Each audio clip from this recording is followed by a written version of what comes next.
Very good morning students, कैसे हो आप सब। आई होप आप सभी अच्छे होंगे। तो शुरुआत करते हैं अपने विषय की। आज हम पढ़ेंगे समास। तो जो संधि होता है उसमें क्या होता है कि दो वर्णों का मेल होता है। संधि में क्या होता है, दो वर्णों का मेल होता है कि दो वर्ण जब आपस में मिलते हैं उनसे जो विकार उत्पन्न होता है, जो नया वर्ण बनता है उसे कहते हैं संधि।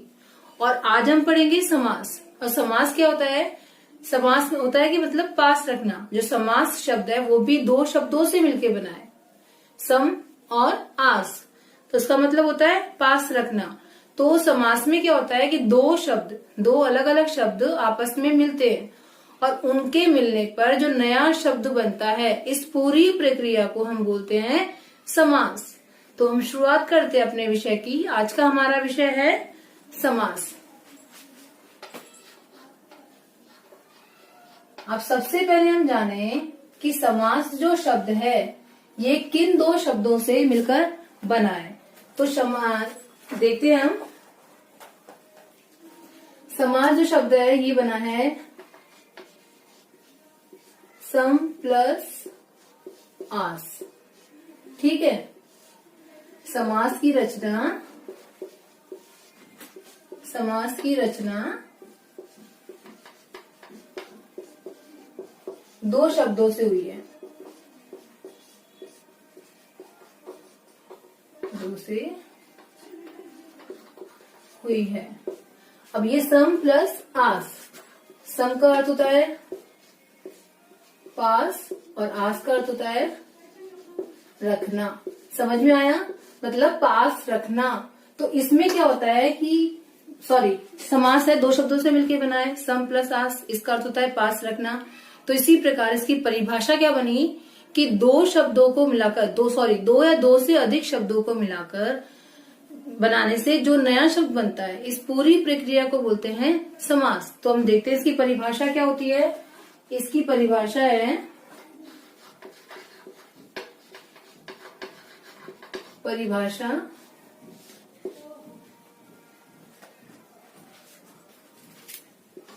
दो या दो से अधिक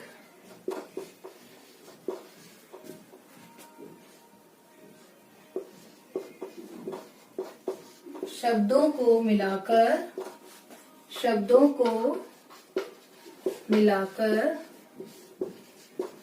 नया शब्द बनाने की प्रक्रिया को समास कहते हैं। समझ में आया कि दो या दो से अधिक शब्दों को मिलाकर नया शब्द बनाने की प्रक्रिया को समास कहते हैं। अब ये दो शब्द जो होते हैं, इसमें जो दो शब्द मिलते हैं, जैसे मान लो हमने बनाया विद्या के लिए आल्य। समझ में आया। अब ये दो शब्द मिले आपस में, विद्या के लिए आल्य, तो क्या बन गया वो विद्यालय। समझ में आया। तो ये दो शब्द जो मिले और ये जो पूरी प्रक्रिया हुई, इससे क्या बना, विद्यालय बना। तो इसे बोलते हैं समास। इस पूरी प्रक्रिया को बोलते हैं समास। तो इन दोनों शब्दों के मिलने पर जो शब्द बनता है उसे बोलते हैं समस्त पद। इस शब्द को क्या कहा जाएगा, समस्त पद। तो हम देखते हैं एक बार।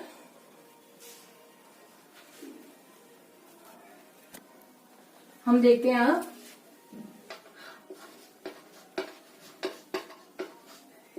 समास की प्रक्रिया के बाद बनने वाले शब्द को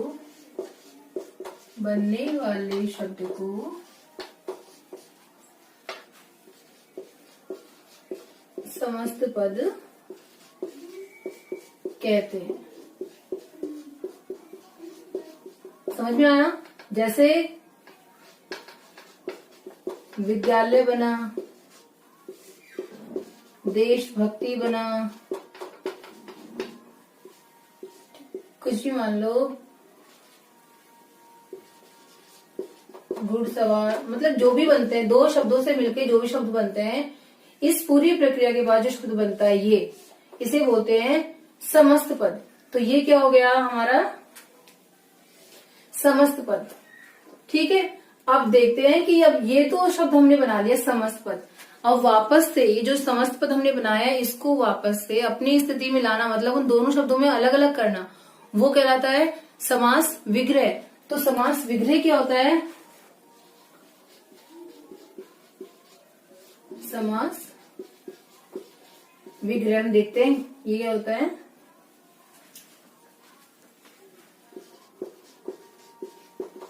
समस्त पद का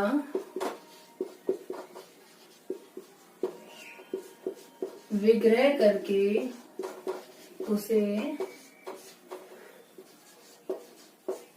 पुनः पहले वाली स्थिति में लाना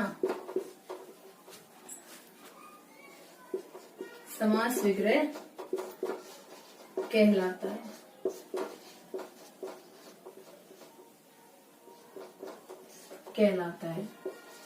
ठीक है, जैसे हम देखें विद्यालय, अब इसे हम करते हैं तो ये बन गया विद्या के लिए आल्य। समझ में आ गया? देशभक्ति,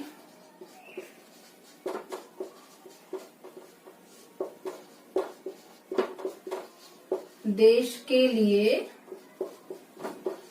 भक्ति,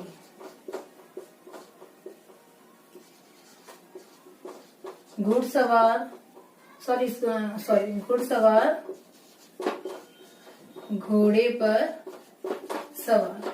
ठीक है, अब देखें इसमें, तो ये जो शब्द है इसको वापस से अपनी स्थिति में लाना, तो दो शब्दों में बन गया ये। तो ये होता है समास विग्रह। समास ये कहलाएगा समास विग्रह। ये बन गया समस्त पद। ठीक है, अब ये देखते हैं हम जो समास विग्रह, इसमें दो शब्द जो है, इसमें पूर्व पद और उत्तर पद होता है। तो पहला शब्द कौन सा? जो पहला शब्द होता है उसे कहते हैं पूर्व पद, और जो दूसरा शब्द होता है उसे बोलते हैं उत्तर पद। तो जो ये है इसको बोलेंगे पूर्व पद, और ये हो जाएगा उत्तर पद। समझ में आ गया? देश है ये पूर्व पद, घोड़े पर ये पूर्व पद, और ये हो गया उत्तर पद। ठीक है, ये हो गया उत्तर पद। तो ये हो गया। इस तरह से हमने देख लिया कि जो समास है वो किस तरह से बनता है, समास की परिभाषा क्या होती है, समस्त पद क्या होते हैं, पूर्व पद और उत्तर पद क्या होते हैं। अब हम देखते हैं समास के भेद। जो समास है उसके कितने भेद है? 6 भेद है। इस पूरी उसके आधार पर समास के 6 भेद बताए गए हैं। तो 6 भेद कौन कौन से हैं उनके बारे में पढ़ते हैं। तो पहला जो भेद है वो हमारा है तत्पुरुष समास। समास का जो पहला भेद है वो है तत्पुरुष समास। तत्पुरुष समास में क्या होता है कि कारक चिन्हों का प्रयोग होता है। ठीक है, इसमें जो पूर्व पद होता है वो गौण होता है, और जो दूसरा पद होता है वो होता है प्रधान होता है, और इसमें कारक चिन्हों का प्रयोग होता है। और जब हम इसका समस्त पद बनाते हैं तो उसमें कारक चिन्हों का लोप हो जाता है, मतलब वो हट जाते हैं। तो वो होता है तत्पुरुष समास। अब इसमें जो कारक चिन्ह हमने पढ़े थे, कारक चिन्ह में कारक के हमने 8 भेद पढ़े थे। ठीक है, लेकिन जो तत्पुरुष समास है उसमें कारक के 6 भेदों का प्रयोग होता है। तो कौन कौन से नहीं होते? एक पहला कर्ता और एक लास्ट वाला संबोधन। तो पहला और अंतिम कर्ता और संबोधन का प्रयोग इसमें नहीं होता है। बाकी जो 6 कारक बच गए हैं उनका प्रयोग तत्पुरुष समास में होता है। वो एक बार देखते हैं हम कौन कौन से हैं। अब देखिए हम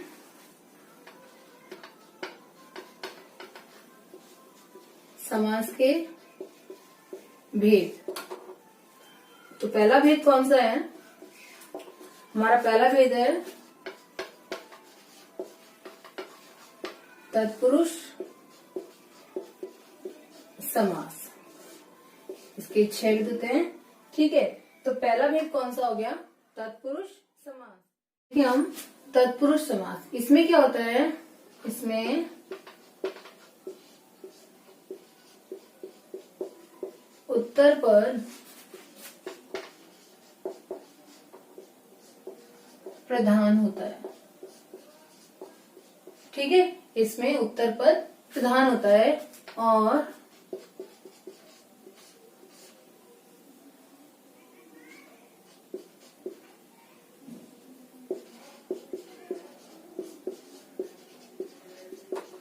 कारक चिन्हों का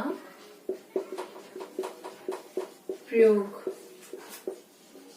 किया जाता है। जब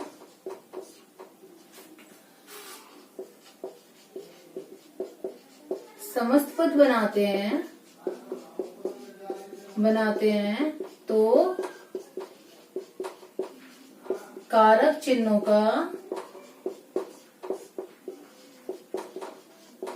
लोप हो जाता है, लोप हो जाता है। अब जैसा कि हमने पढ़ा कि तत्पुरुष समास में कारक के 6 भेदों का प्रयोग होता है, तो वो 6 कौन कौन से उनके बारे में देखते हैं। तो जो पहला है, पहला कौन सा है? कर्म तत्पुरुष, कर्म तत्पुरुष समास।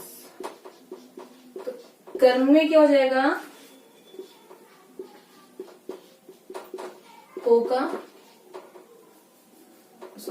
को विभक्ति का लोप। समझ में आ गया? कर्म की विभक्ति क्या है? को, तो इसका लोप हो जाता है। तो जैसे उदाहरण देखें हम,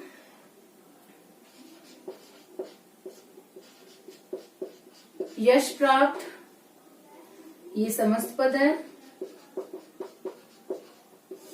दूसरा देखें, ग्रामगत। ठीक है, तो अब इसका जो समस्त समास विग्रह है वो क्या हुआ? समास विग्रह यश को प्राप्त, ग्राम को गत। समझ में आया? तो जब इसका समस्त पद बनाया हमने, तो जो ये को विभक्ति है, जो को कारक कर्म की विभक्ति है, इसका लोप हो गया किस पे? समस्त पद बनाते हुए। तो ये हो गया कर्म तत्पुरुष। और उदाहरण और देखें इसके हम,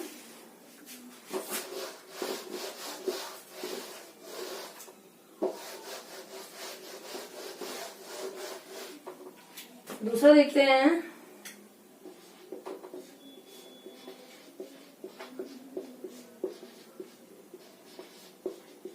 करण तत्पुरुष। अब इसमें क्या होता है?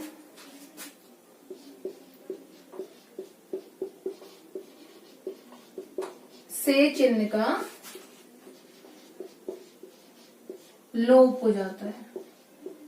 ठीक है, तो उदाहरण देखिए इसके हम, जैसे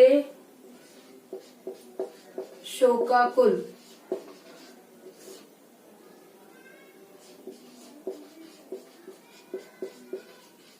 तुलसीकृत, हस्तलिखित। ठीक है, अब इसका कैसे बनाए हम? जैसे शोकाकुल तो क्या हो गया? शोक से आकुल। तुलसीकृत,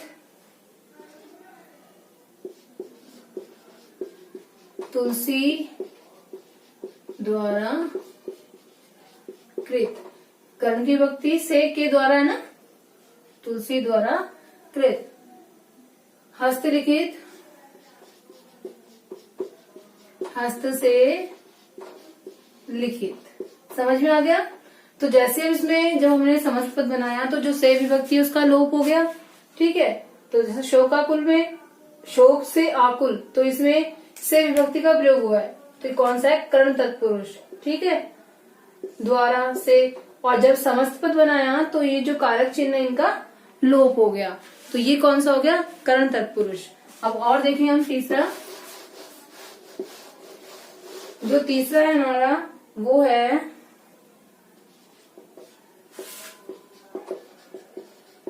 संप्रदान तत्पुरुष। समझ में आया? अब इसमें क्या होता है, इसके लिए इसमें भी के लिए चिन्ह का, ठीक है, लोप होता है, सॉरी लोप और लिख लो, के लिए चिन्ह का लोप। उदाहरण देखिए, जैसे हम चिड़ियाघर, ठीक है, राह खर्च, रसोई घर, मालगाड़ी, ठीक है, इस तरह बना। अब इसका हम समास विग्रह करते हैं, तो ये हो गया चिड़िया के लिए घर, राह के लिए खर्च, रसोई के लिए घर, माल के लिए गाड़ी। समझ में आया? तो ये हो गया संप्रदान तत्पुरुष, जिसमें के लिए जो कारक चिन्ह है किसका है, ये संप्रदान का। जब समस्त पद बनाया तो इसका लोप हो गया, तो ये हो गया संप्रदान तत्पुरुष। अब देखते हैं हम चौथा कौन सा है।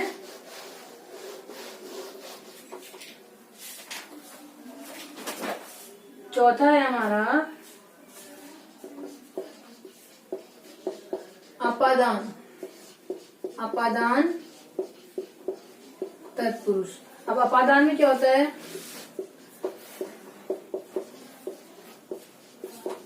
से चिन्ह का लोप, ठीक है, से चिन्ह का लोप हो जाता है। तो उदाहरण देखें, भयभीत, ठीक है, पथभ्रष्ट,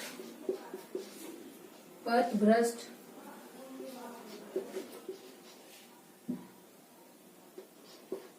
जन्मांध,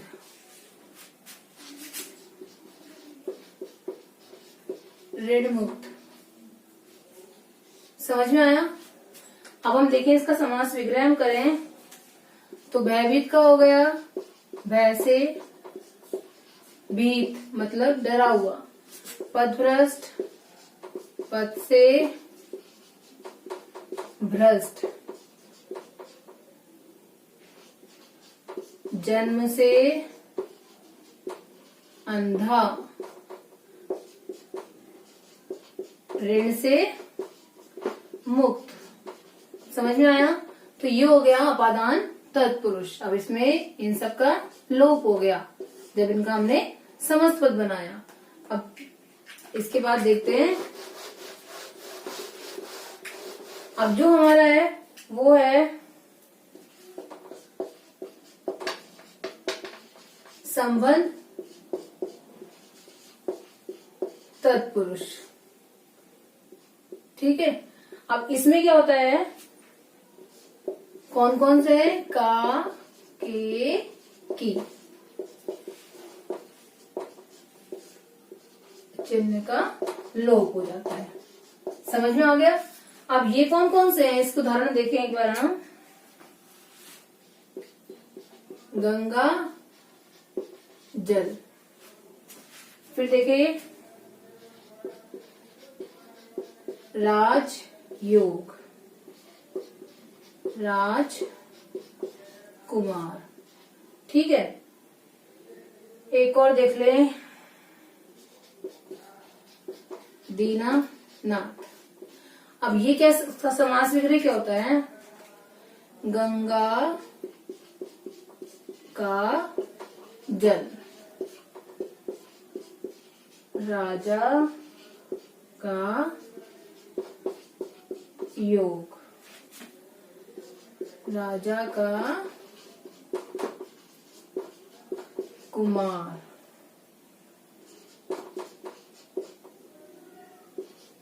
दिनों के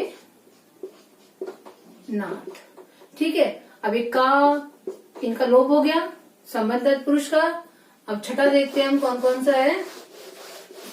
सॉरी, छठा कौन सा है, वो है अधिकरण तत्पुरुष। ठीक है, अब इसमें क्या होता है, कौन कौन से हैं, में और पर।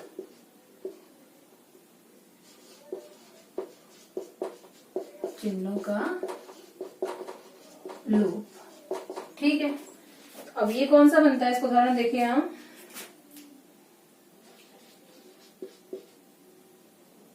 ध्यान मग्न। वापस देखिए एक बार, ध्यान मग्न।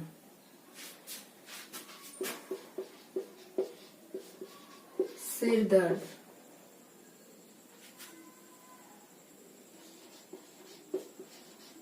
वनवास। ठीक है, आप बीती। अब ये देखें तो इनका समास वगैरह किस प्रकार होगा। पहला है ध्यान में मग्न, सिर में दर्द, वन में वास, अपने आप पर बीती।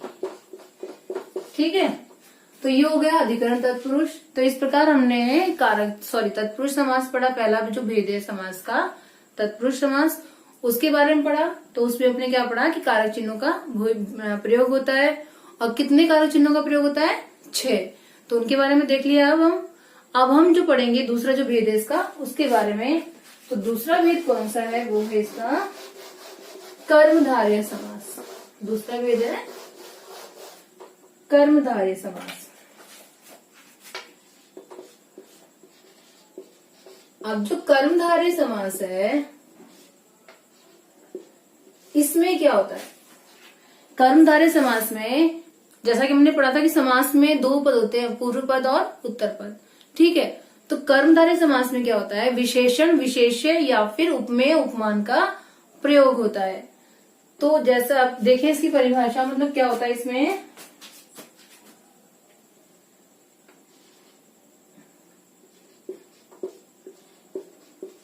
इस समास के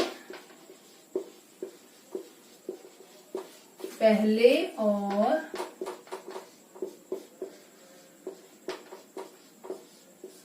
दूसरे पद में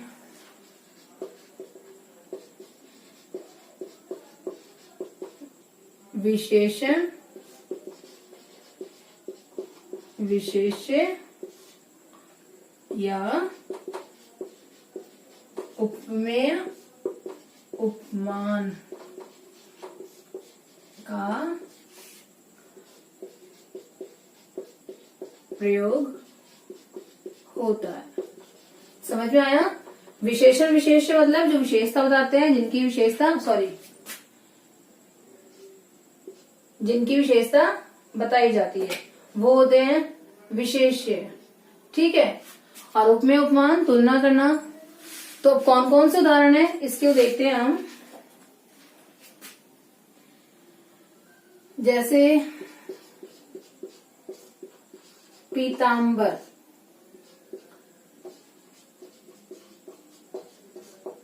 ठीक है,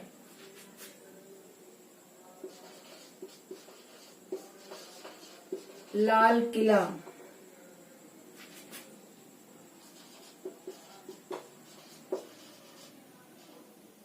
चंद्रमुख,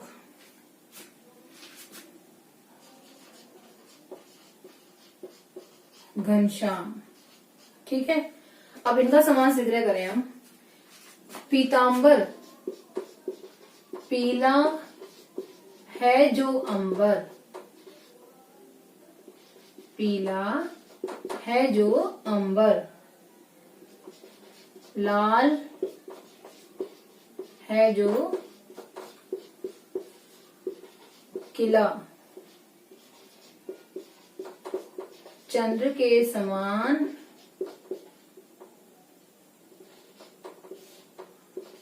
मुख,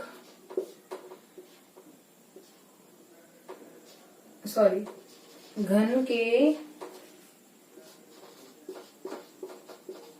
समान श्याम। ठीक है, तो ये हो गया जिसमें कि विशेषण विशेष आ रहा है, मतलब विशेषता बताई जा रही है कि पीला है जो अंबर, अंबर की विशेषता आ रही है यहाँ पे। ठीक है, लाल है जो किला, अब किले की विशेषता आ रही लाल, तो ये विशेषण हो गया, ये विशेष हो गया, इसमें भी विशेषण विशेष आ रहे हैं। चंद्र के समान मुख, तो उपमेय और उपमान इनका प्रयोग हो रहा है। घन के समान श्याम, उपमेय उपमान का प्रयोग हो रहा है। तो जिनमें विशेषण विशेष्य का उपमेय उपमान का प्रयोग होता है वो होते हैं कर्मधारय समास। तो अब तीसरा देखते हैं कौन सा भेद है इसका। अब जो तीसरा है वो है द्विगु समास। द्विगु समास, अब द्विगु समास में क्या होता है,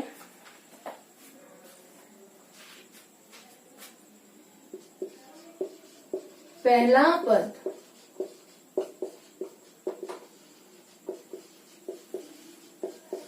संख्यावाची हो और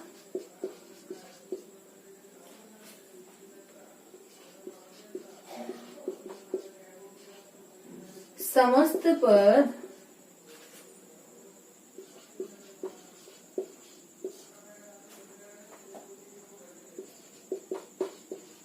समूह बोधक हो।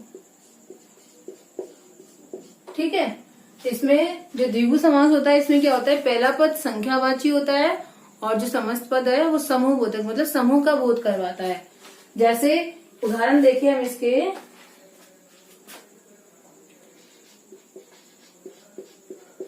पंचतंत्र। ठीक है, पंजाब,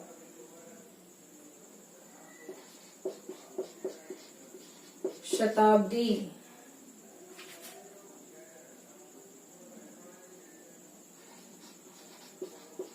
नवरत्न। ठीक है, अब इनका करें समास लिख रहे हैं हम। पंचतंत्र, इसमें क्या हो गया, 5 तंत्रों का समूह। पंजाब, 5 आबों का, आबू मतलब नदियों का समूह। ठीक है, इसके बाद है शताब्दी, 100 अब्दों का समूह, 9 रत्नों का समाहार। ठीक है, तो इसमें जो पहला पद है वो क्या हो गया, संख्यावाची हो गया। तो द्विगु समास में क्या होता है, पहला पद संख्यावाची होता है और जो समस्त पद है वो समूह बोधक होता है, मतलब समूह का बोध करवाता है। तो ये होता है द्विगु समास। अब जो चौथा समास है वो पढ़ते हैं। अब जो हमारा चौथा समास है वो है, चौथा है अव्ययीभाव समास। अब जो ये अव्ययीभाव समास है इसमें पहला पद प्रधान होता है। ठीक है, और पहला पद ही होता है, अव्यय होता है। तो इसकी हम देखें परिभाषा एक बार।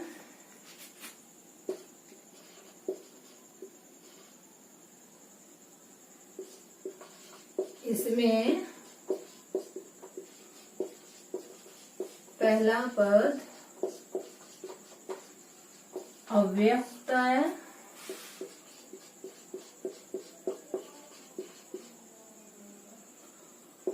और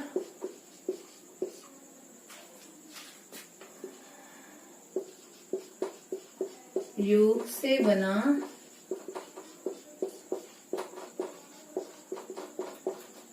समस्त पद भी अव्यय होता है।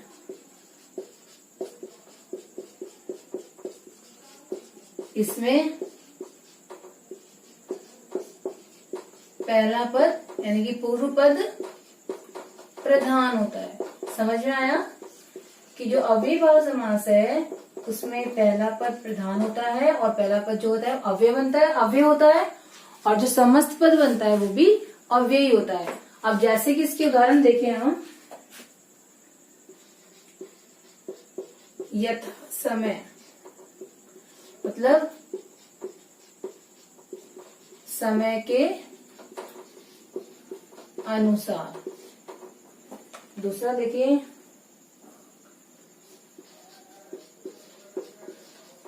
सॉरी बच्चों, प्रतिदिन, इसका बन गया हर दिन। आजन्म, जन्म से लेकर।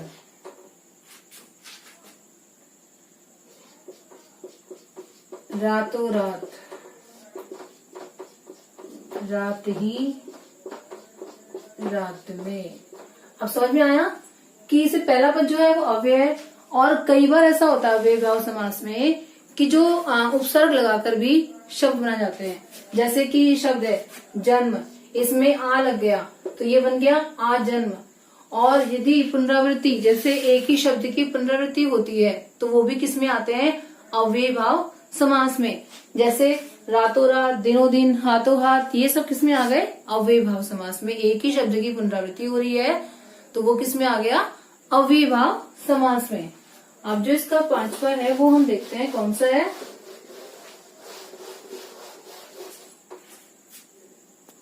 देखते हैं पांचवा हमारा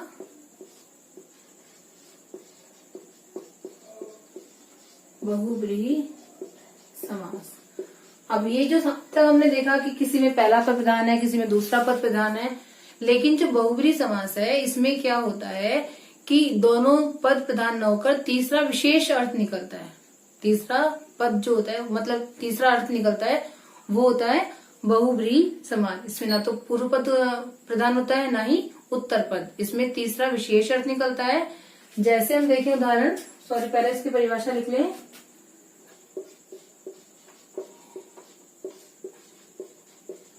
जिस समास में पूर्व पद और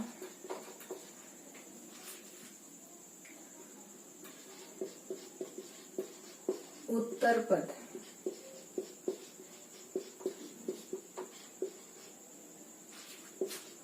दोनों में से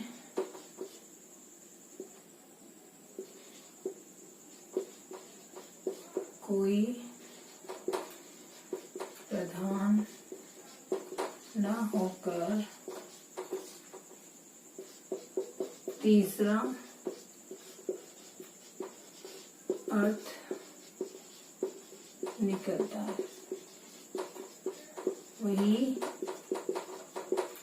प्रधान होता है। समझ में आ गया कि इसमें ना तो पूर्व पद प्रधान होता है ना ही उत्तर पद प्रधान होता है, जो तीसरा अर्थ निकलता है वही प्रधान होता है। जैसे कि उदाहरण देखें हम इसके,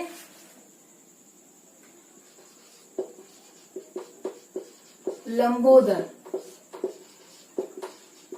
लंबा है उदर जिसका, अर्थात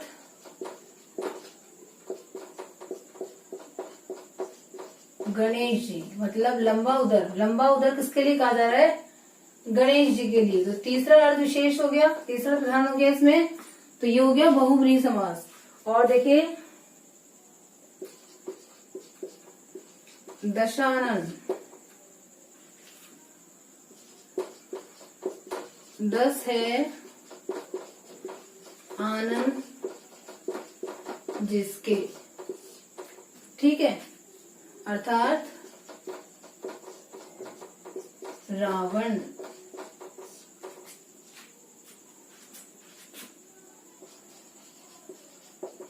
विषधर, विष को धारण किया है जिसने, अर्थात शिव। ठीक है, तो बहुब्री समास में क्या हो गया, तीसरा विशेष अर्थ निकल रहा है, तो ये हो गया बहुब्री समास, जिसमें दोनों पद जो होते हैं वो प्रधान न होकर तीसरा पद प्रधान होता है, तीसरा विशेष अर्थ निकलता है, वो होता है बहुब्री समास। अब जो हमारा लास्ट इसका भेद है वो है द्वंद्व समास। ठीक है, जो छठा है वो है द्वंद्व समास।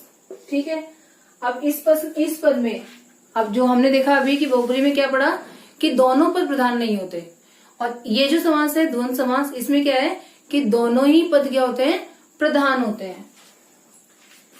तो इस समास में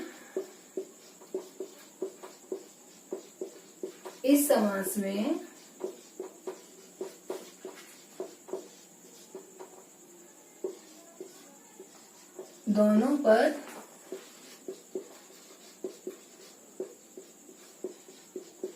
प्रधान होते हैं।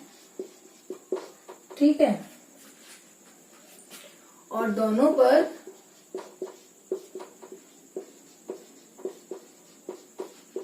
योजक चिन्ह, कौन सा होता है ये के द्वारा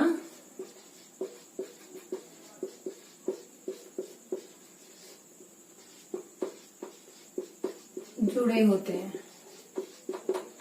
ठीक है, और समास विग्रह करने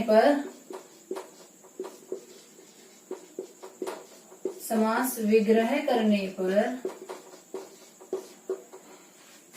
योजक शब्द में बदल जाते हैं। ठीक है, उदाहरण देखें इसके हम, जैसे रात दिन, इसका क्या बना, रात और दिन। ठीक है,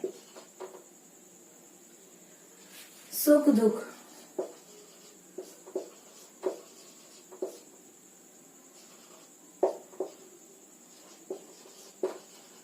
सुख और दुख,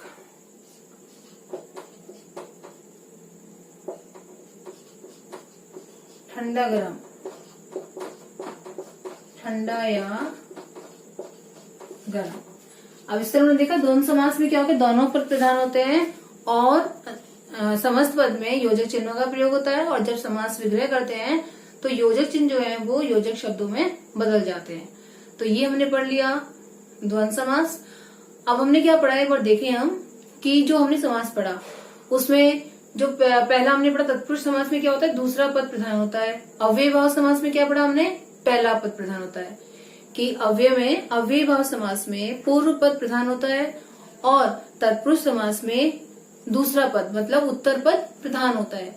फिर हमने पढ़ा कि बहुब्री समास में क्या होता है, दोनों ही पद प्रधान नहीं होते, लेकिन जो द्वंद्व समास है इसमें दोनों ही पद प्रधान होते हैं। ठीक है, फिर हमने पढ़ा कर्मधारय समास में क्या पढ़ा है हमने कि जो विशेषण विशेष्य होते हैं, दोनों पद क्या होते हैं, विशेषण विशेष्य होते हैं, उपमेय उपमान होते हैं।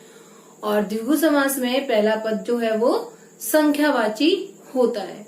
इस तरह से आज हमने समास पढ़ लिया, समास के जो भेद है इनको समझ लिया। तो आई होप आप सबको समझ में आया होगा। फिर भी कोई परेशानी होती है तो आप मुझसे पूछ सकते हैं। धन्यवाद।